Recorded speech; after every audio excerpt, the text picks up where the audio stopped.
YCP ప్రభుత్వ పాలనకు సంబంధించి దాదాపుగా 4.5 సంవత్సరాలు గడిచి రానున్న రోజుల్లో ఎన్నికలు రాబోతా ఉన్నాయి. అయితే ఇటీవల కాలంలో వైసీపీ ప్రభుత్వ పాలనలో మహిళలకు ఎలాంటి ఆహ్, ఆహ్, బాధ్యతలు అప్పచెప్పారు, ఎలా అభివృద్ధి జరిగిందనే అంశానికి సంబంధించి మనతో మాట్లాడడానికి కర్నూలు జిల్లా సహకార బ్యాంకు చైర్మన్ మేడం ఉన్నారు, మనోహరి. మేడం నమస్తే. చెప్పండి, ఈరోజు వైసీపీ ప్రభుత్వంలో మహిళలకు ఎలాంటి డెవలప్మెంట్ జరిగిందంట? మరి మనం గత 4.5 సంవత్సరాలుగా చూస్తూ ఉన్నాము జగనన్న ప్రభుత్వంలో. ప్రతి విషయంలో కూడా మహిళలకు చేదోడు వాదోడుగా ఉంటా ఉన్నారన్న. అమ్మఒడి దగ్గర నుంచి ఈరోజు మహిళలకు చేయూత వరకు, సున్నా వడ్డీ పథకం వరకు ప్రతి ఒక్క దాంట్లో కూడా మహిళలకు ఇంపార్టెన్స్ ఇస్తూ ఉన్నారు. ఈవెన్ మనం నామినేటెడ్ పోస్టులలో చూసుకుంటే కూడా 50% అబోవ్ నామినేటెడ్ పోస్టులు కూడా మహిళలకు ఇచ్చినారు. ఇంకొకటి, దానికి నేనే ఒక పెద్ద ఉదాహరణ. కేడీసీసీ బ్యాంక్ చైర్పర్సన్గా కూడా ఒక మహిళగా నాకు రాజకీయంగా మొదటి అవకాశం ఇచ్చినాడు జగనన్న. ఆ రకంగా చూస్తే మహిళలకు నా అక్క చెల్లెమ్మలు అని చెప్పని ప్రతి చోట జగనన్న అంటున్నాడు. అదైతే 100% నిజం. ఎలా ఉంటుంది మేడం రానున్న ఎన్నికల్లో వైసీపీ పాలనకు సంబంధించి మహిళలకు ఇంకా బెటర్గా డెవలప్ అయ్యే అవకాశాలు ఉన్నాయా? ఎలా ఉంటుంది? ఆల్రెడీ జగనన్న పాలిటిక్స్లో అంటే ప్రతి పోస్టులో కూడా మహిళలకు సమాన అవకాశాలు కాదు, ఇంకా ఒక రకంగా ఒక మెట్టు ఎక్కువ అవకాశాలు ఇస్తూ ఉన్నాడు. ఈవెన్ మనం మొన్న చూసుకుంటే పార్లమెంట్లో పెట్టిన 33% బిల్లుకు కూడా జగనన్న ప్రభుత్వం ఆమోదం చేసింది. ఈరోజు 33% కన్నా కూడా ఎక్కువగా రాజకీయాల్లో మహిళలకు అవకాశాలు ఇస్తూ ఉన్నారు. అంతేకాదు మంత్రి పదవుల్లో కూడా మహిళలను ఉన్నతమైన స్థానాల్లో కూర్చోబెట్టినాడు జగనన్న. రాబోయే రోజులన్నీ కూడా మహిళలందరం కూడా జగనన్నతోనే ఉంటాము. జగనన్న మమ్మల్ని అందరినీ కంటికి రెప్పలాగా కాపాడుకుంటాడని చెప్పని నేను భావిస్తూ ఉన్నాను. పార్లమెంట్లో పెట్టినటువంటి 33% రిజర్వేషన్ బిల్ ఏదైతే ఉందో, ఈ రాష్ట్ర సంబంధించినటువంటి శాసనసభ సంబంధించినటువంటి స్థానాల్లో వాటిని అమలు చేయడం లేదంటూ కూడా గతంలో చూసాము. తెలంగాణ రాష్ట్రంలో కూడా ఇలాంటి ఇష్యూయే నడుస్తుంది. ఈ ఎన్నికల్లో ఖచ్చితంగా మహిళలకు 33% మన రాష్ట్ర శాసనసభకు సంబంధించి అమలయ్యే అవకాశాలు ఏదైనా ఉన్నాయంట? ఈ ఎన్నికల్లో అవకాశం ఉండకపోవచ్చు. మనకు మామూలు 2029 నుంచి ఆ రిజర్వేషన్ అనేది అమల్లోకి వస్తుంది. కాకపోతే దాంతో సంబంధం లేకుండా కూడా జగనన్న ఆ రిజర్వేషన్ దాదాపుగా అమలు చేస్తూ వస్తూ ఉన్నాడు జగనన్న. మేడం గతంలో చూసాం మేడం, జగనన్న ప్రభుత్వ పాలనలో మహిళలకు అనేక రకాలుగా హామీలు ఇస్తూ వచ్చినటువంటి వాటిలో చూసుకున్నట్లయితే మద్యపానాన్ని పూర్తిగా నిషేధిస్తాము, అక్కా చెల్లమ్మలకు అండగా ఉంటామని చెప్పారు. ఆ మద్యపానానికి సంబంధించి ప్రతిపక్షాలు తీవ్రంగా ఖండిస్తూ ఉన్నాయి. మీరేమంటారు మేడం? మద్యపాన నిషేధం గురించి జగనన్న ఇచ్చిన మాట అయితే వాస్తవము. దాన్ని దశల వారీగా దాన్ని నిషేధిస్తామని చెప్పినారు జగనన్న. మరి జగనన్న అయితే 100% ఆయన ఏదనుకుంటే అది చేస్తాడు, చెప్పిందే చేసే రక్తం ఆయనలో ఉంది. ఈ విషయంలో మరి ఏం జరిగిందో అంటే జగన్ గారి క్యాలిక్యులేషన్స్ తన దగ్గర ఉంటాయి. దాని ప్రకారం ఈసారైనా సరే జగనన్న ఆ విషయంలో మాత్రం వెనక్కి పోడు అని చెప్పనేది నా నమ్మకం. ఖచ్చితంగా ఈ విషయంలో ఏదైనా సరైన నిర్ణయమే తీసుకుంటాడు అని చెప్పని నేను భావిస్తూ ఉన్నాను. జిల్లాలో ఒక ఎస్వి అనేటటువంటి బ్రాండు మీ ఫ్యామిలీకి ఉంది. సార్కు రానున్న ఎన్నికల్లో పార్టీ అధిష్టానం ఎలాంటి సీటు కేటాయిస్తూ ఉందని అనుకుంటా ఉన్నారు? రానున్న ఎన్నికల్లో సారు ఎలా ఉండు? జగన్మోహన్ రెడ్డి అన్నను మేము 2011 నుంచి దగ్గర నుంచి చూస్తూ ఉన్నాం. 2011లో ఇదే మోహన్ రెడ్డి గారు ఎమ్మెల్సీగా, ఆ రోజు కాంగ్రెస్ గవర్నమెంట్లో ఎమ్మెల్సీగా, స్థానిక సంస్థల ఎమ్మెల్సీగా జాయిన్ చేసినారు, గెలుపొందినారనమాట. ఆ తర్వాత జగనన్న పార్టీ పెట్టడము, పార్టీలోకి మోహన్ రెడ్డి గారిని ఇన్వైట్ చేయడము జరిగింది.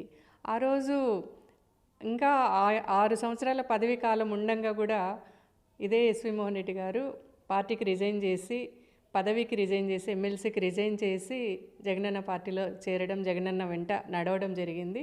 తర్వాత 2014లో ఎమ్మెల్యేగా గెలవడం జరిగింది. 2019లో కూడా ఇక్కడ వైఎస్ఆర్సీపీ గెలుపు కోసం ఎస్వి బ్రాండ్ అనేది పనిచేసింది. ఖచ్చితంగా మేమైతే చేసినాము. అది ప్రజల్లో ఉంది, జగనన్న దగ్గర ఉంది, పాలకుల దగ్గర ఉంది, అందరి దగ్గర ఉంది ఆ ఇమేజ్. జిల్లా సమీకరణాల్లో చూసుకున్నట్లయితే గతంలో ఈ ఆలగడ్డ కావచ్చు, పత్తికొండలో మీకంటూ ఒక బ్రాండ్ ఉంది. అలాంటి బ్రాండ్ కర్నూలులో ఈసారి జరిగేటటువంటి ఎన్నికల్లో తమకు సీటు కేటాయిస్తే ఎలా ఉండబోతుంది? జగనన్న మా మీద విశ్వాసం ఉంచి నమ్మకం ఉంచి మమ్మల్ని జిల్లాలో ఎక్కడి నుంచి పోటీ చేయమన్నా చేస్తాము. దానికి ఖచ్చితంగా ప్రతిఫలంగా కర్నూలులో కానీ ఎక్కడైనా సరే మళ్ళీ వైఎస్ఆర్సీపీని నిలబెట్టి మేము గెలిపించి జగనన్న కానుకగా ఇస్తాము. అది జగనన్న నిర్ణయం మీద ఆధారపడి ఉంటుంది. జగనన్నకు మా మీద ఆ విశ్వాసము నమ్మకము ఉందని కూడా నేను భావిస్తూ ఉన్నాను. ఈ మహిళలకు సంబంధించి తాగాలనుకునేటటువంటి వారు డ్రింకింగ్ ఏదైతే ఉందో డ్రింక్ సంబంధించి ఆ భార్యలకు సంబంధించినటువంటి పుస్తేలను అమ్మి కూడా తాగుతారు. మరి ఇలాంటి సందర్భంలో జగన్మోహన్ రెడ్డి మద్యానికి సంబంధించినటువంటి రేట్లు విపరీతంగా పెంచారు, మహిళలకు చాలా ద్రోహం చేశారంటూ కూడా ప్రతిపక్షాలు మండిపడతా ఉన్నాయి. తాగేవాడు ఎట్లున్నా తాగుతాడు. తాగే వాళ్లకు బాధ్యత ఉండాలి, కుటుంబం మీద బాధ్యత ఉండాలి. నా భార్య పిల్లలు అనేది అతనికి లేని బాధ్యతను మనం వేరే ఎక్కడి నుంచి తీసుకొని వస్తాము, వాడికి ఉండాలి ముందు. అంటే రేట్లు పెరగడం ఇంకోటి దాని గురించి ప్రతిపక్షాల గురించి మనకు అనవసరం. కుటుంబాన్ని ఎవరైనా సరే బాధ్యతగా తీసుకొని నా కుటుంబం నా ఫ్యామిలీ బాగుండాలని చెప్పని దాని గురించి వాళ్ళు చిత్తశుద్ధితో ఆలోచించాలి. కానీ ఈరోజు ప్రతిపక్షాలు విమర్శిస్తున్నాయని ఇంకోటి మాట్లాడుతున్నారని కాదు. ఎవరి కుటుంబం నుంచి వాడికి బాధ్యత ఉండి మద్యపానం అనేది అదొక చెడు వ్యసనం కాబట్టి దాని గురించి మారాలన్న బాధ్యత వాళ్ళకు ఉండాలా. గత జిల్లా సంబంధించినటువంటి సహకార బ్యాంక్ సంబంధించినటువంటి చైర్మన్ విషయంలో కావచ్చు, గతంలో ఎలా ఉండేది, ఇప్పుడు ప్రజెంట్ మీరు విధులు నిర్వహిస్తూ ఉన్నారు, అంటే ఎలాంటి ప్రాబ్లంతో ప్రజలు వస్తూ ఉన్నారు, ఏమంటున్నారు మేడం? అంటే ఒక చైర్మన్గా మీరు బ్యాంక్కి విధులు నిర్వహిస్తూ ఉన్నారు, ఎలా ఉందంటారు ఆ ఫీలింగ్? కేడీసీసీ బ్యాంక్ చైర్పర్సన్గా నాకు జగనన్న బాధ్యతలు ఇచ్చి కరెక్ట్గా 6 months అవుతా ఉంది. ఈ 6 నెలల్లో నేను గమనించిన విషయం కానీ, ప్రజలు నా దగ్గరికి వాళ్ళ సమస్యలతో వచ్చే వాటిని గురించి కానీ నేను చాలా వరకు 90% పైన నేను చాలా సంతృప్తికరంగా పనిచేశానని చెప్పని నేను అనుకుంటున్నాను. ఎందుకంటే బయట కూడా ప్రతి ఒక్కరు అదే అంటున్నారు. అంటే కేడీసీసీ అనేది ఒకటి ఉంది అనేది కూడా మాకు ఇంతవరకు తెలియదు మేడం, మీరు వచ్చిన తర్వాతనే ఇది ఒక బ్యాంక్ ఉంది, దీని ఇంపార్టెన్స్ ఇది అని చెప్పని మాకు తెలిసిందే అని.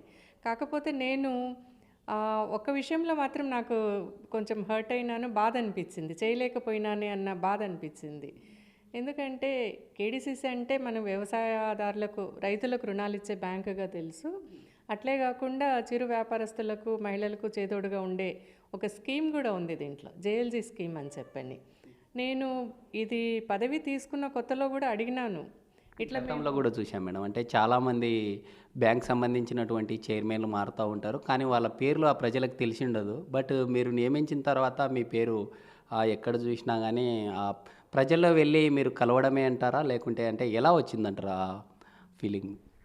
ప్రజల్లో వెళ్ళి నేను కలవడము ఒకటైతే, వాళ్ళు కొన్ని సమస్యలతో వచ్చినప్పుడు నేను వాటిని వెంటనే ఇమీడియట్గా ఆన్ ద స్పాట్ వాళ్లకు, అంటే లోన్స్ విషయంలో కానీ వేరే విషయంలో కానీ వెంటనే వాళ్లకు న్యాయం చేయగలిగినానమాట. నేను రెస్పాండ్ అయ్యే పద్ధతిని చూసి ప్రజలకు అందరికి కూడా చాలా హ్యాపీ అనిపించింది. దాంట్లో రైతులు కానీ తర్వాత ఈ జేఎల్జీ లోన్స్ కానీ వేరే అన్ని రకాలుగా కూడా వాళ్లకు మెయిన్గా నేను అందుబాటులో ఉన్నాను. అంతకుముందు చెప్పేవాళ్ళు, ఇంతకుముందు ఉన్న వాళ్ళని మేము ఎప్పుడు చూడలేదు మేడం, అసలు చైర్పర్సన్గా వాళ్ళ పేరు తెలుసు కానీ వాళ్ళ ఫేస్ ఎప్పుడు చూడలేదు, ఏ మీటింగ్స్లో కానీ ఎక్కడ కానీ బయట ఎక్కడ రాలేదు. మీరైతే ప్రజలకు కానీ రైతులకు కానీ అధికారులకు బ్యాంక్ మేనేజర్లకు అందరికి కూడా మీరు అందుబాటులో ఉన్నారు, అన్ని సమస్యలను మీరు వింటున్నారు, మేము చెప్పుకోగలుగుతున్నాము అని చెప్పని అన్నారు. అది చాలా సాటిస్ఫాక్షన్ అనిపించింది. మహిళలకు సంబంధించి రీసెంట్గా గతంలో కూడా చెప్పారు Jaganmohan Reddy, free bus service కూడా వస్తూ ఉంది, మహిళలు ఎలా ఫీల్ అవుతూ ఉంటారు, అసలు ఎలా ఉంటుంది? జగనన్న గారు మరేం చెప్పినట్లు లేదు ఫ్రీ బస్ గురించి. ఇప్పుడు మనం చూస్తున్నాం సంక్రాంతి పండగ తర్వాత దాని గురించి ఇప్పటికే చర్చలు జరుగుతూ ఉన్నాయి. అదే వివిధ రాష్ట్రాల్లో ఉన్నటువంటి వాటిని ఇంప్లిమెంట్ చేయాలనే ఆలోచనలు ఉంది. మనం పక్కన కర్ణాటక స్టేట్లో మరి ఇక్కడ తెలంగాణ స్టేట్లో చూసినాము. దానివల్ల మహిళలకు ఫ్రీ బస్ అంటే సరే మహిళలు హ్యాపీగా ఉన్నారు, కానీ దానివల్ల పక్కన ఆటో వాళ్ళు కూడా సఫర్ అవుతూ ఉన్నారు. ఇంకొక వర్గం వాళ్ళ ఫైనాన్షియల్ దీన్ని తగ్గిపోయి ఆదాయం తగ్గిపోయి వాళ్ళు సఫర్ అవుతున్నారు. జగనన్న మరి రెండింటిని చూసి బ్యాలెన్స్డ్గా ఏదైనా స్కీమ్ తీసుకొని వస్తారేమో అని చెప్పని నా ఉద్దేశము. మేడం, ఇప్పటికే ఆ మహిళలకు ఉన్నటువంటి పథకాలు కావచ్చు లేదా రాష్ట్రంలో ఉన్నటువంటి పథకాలను ప్రతిపక్షాలు తీవ్రంగా విమర్శిస్తూ ఉన్నాయి. అంటే రానున్న రోజుల్లో మన ఏపీ ఒక శ్రీలంక కావచ్చు లేదా ఇతర దేశాలకు సంబంధించినటువంటి వాటిలాగా తయారయ్యే అవకాశాలు ఉన్నాయంటూ కూడా చెప్తున్న పరిస్థితులు. నిజంగా సంక్షేమం పేరిట ఇలా చేస్తూ పోతే అలా ఏ అవకాశాలు ఉన్నాయంట? సంక్షేమం పేరిట శ్రీలంక అవుతుందని చెప్పని మరి ముందు చంద్రబాబు నాయుడు అన్నారు. మళ్ళీ ఈరోజు అదే చంద్రబాబు నాయుడు చెప్తా ఉన్నాడు, ప్రతి మహిళలకు నేను 15,000 ఇస్తాను, అమ్మ ఒడి తీసేసి అమ్మ వందనం పెడతాను, ఒక పిల్లలు కాదు 4 పిల్లలు ఉన్నా కూడా ఇస్తానని చెప్పని. మరి అప్పుడు కాదా శ్రీలంక అని చెప్పని నేను అడుగుతా ఉన్నాను. ఈరోజు శ్రీలంక అయినది, రేపొద్దున ఈయన ఇన్ని వందల స్కీములు అవన్నీ తెచ్చి ఏవో అన్ని హామీలు ఇస్తూ ఉన్నాడు. దానివల్ల ఇంకా మళ్ళీ శ్రీలంక అవుతుందా ఇంకా మరొక సియాచిన్ అవుతుందా అనేది ఆయన విజ్ఞతకే వదిలేస్తూ ఉన్నాము. జగన్మోహన్ రెడ్డి ఒక్క అవకాశం అంటూ అక్కా చెల్లమ్మలను ఆ ముద్దులు పెట్టి ఆ రోజు ఏదైతే దగ్గర తీసుకున్నారో ఆ రోజులు మర్చిపోయి జగన్మోహన్ రెడ్డి విరుద్ధంగా మహిళలను ఇచ్చేస్తూ ఉన్నారని చెప్పి కూడా వివిధ రకాల కామెంట్స్ వస్తూ ఉన్నాయి. గతంలో ఇచ్చిన హామీలు కూడా కొన్ని ఇచ్చినటువంటివి అమలు కాలేదని. ఏ హామీలు అమలు కాలేదు? నవరత్నాల్లో ఆయన ఇచ్చిన హామీలలో 98% అన్ని పథకాలు ఆయన అమలు చేసినారు. మహిళలను వృద్ధులను ఆయన దగ్గరికి తీసుకున్న విధానము ముద్దులతో అది లోపల నుంచి వచ్చిన నైజం ఆయనకు. అంటే అందరి మీద ఆ ప్రేమ దయ అన్నది ఉన్నది ఆయన దగ్గర. అదేం యాక్టింగ్ చేసి ముద్దులు పెట్టినది కాదు. ఆ దగ్గరికి తీసుకొని హృదయాలను ఆయన బాధపడిన వాళ్ళని దగ్గరికి తీసుకొని వాళ్లకు ఎటువంటి కష్టాల్లో ఉన్నారో ఆ కష్టాలకు ముందు రాకూడదని చెప్పని వాటిని ఆయన నవరత్నాల్లో చేర్చి ఆ రకంగా ఆయన ఈరోజు సాయం చేసినారు తప్ప అది యాక్టింగ్ కాదు, ఇంకోటి కాదు. ఫైనల్గా మేడం, సార్కు కర్నూలు అసెంబ్లీ సంబంధించినటువంటి సీటు ఇస్తే ప్రజెంట్ ఉన్నటువంటి సిట్టింగ్ ఎమ్మెల్యే హఫీజ్ ఖాన్ సార్కు సపోర్ట్ చేస్తారా? పార్టీ క్యాడర్ ఎలా ఉండిపోతుందంట? జగన్మోహన్ రెడ్డి గారు ఎవరికి టికెట్ ఇచ్చినా కర్నూలులో ఉన్న వైఎస్ఆర్సీపీ వర్గం మొత్తం ఖచ్చితంగా చేస్తుంది. అందులో ఎటువంటి అపనమ్మకం అయితే లేదు. అన్ని వర్గాలు కలిసికట్టుగా వైఎస్ఆర్సీపీ అభ్యర్థి గెలుపు కోసం కృషి చేస్తాయని చెప్పి నేను గట్టిగా నమ్ముతాను. గత ఎన్నికల్లో సార్ దగ్గరుండి ఆ పార్టీ జెండా కావచ్చు లేదా అభ్యర్థిని పక్కన పెట్టి గెలిపించారనేటటువంటి వార్తలను మనం చూశాము. అలాంటి సిచ్యువేషనే సార్కు సీటును కేటాయిస్తే అలాంటి వాతావరణం ఉండబోతుందంటారు కర్నూలులో? గతంలో అభ్యర్థిని పక్కన పెట్టేనే కాదు, ఈవెన్ నేను కూడా జనరల్ ఒక స్త్రీగా ఒక మహిళగా నేను కూడా మొదటిసారి జనరల్ ఏజెంట్గా పనిచేసినాను. గత ఎన్నికల్లో హఫీజ్ ఖాన్ ఆయన అభ్యర్థిత్వాన్ని బలపరుస్తూ సరే ఆ రోజు మేమందరము కృషి చేసినాము. జగనన్న ఫ్యాన్ గాలి ఉంది, హవా ఉంది, జగనన్న పేరు మీద జగనన్నకు సపోర్ట్గా మేమందరం పనిచేసినాం. అందరం కలిసి కట్టుగా చేసినందుకే ఈరోజు ఆయన ఎమ్మెల్యే కాగలిగినారు. రేపొద్దున కూడా అదే పరిస్థితి ఉంటుంది. అవతల శత్రువు ఎంత బలవంతమైన వాడైనా సరే వాళ్ళని ఎదుర్కొనే శక్తి యుక్తులన్నీ కూడా మా దగ్గర ఉన్నాయి.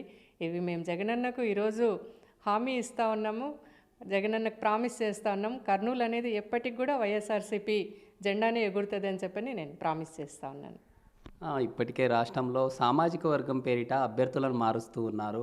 అంటే ఇక్కడ కర్నూలు నియోజకవర్గంలో కూడా సామాజిక వర్గం పేరిట ఏదైనా డిస్టర్బ్ అయ్యే అవకాశాలు ఉన్నాయంటారా?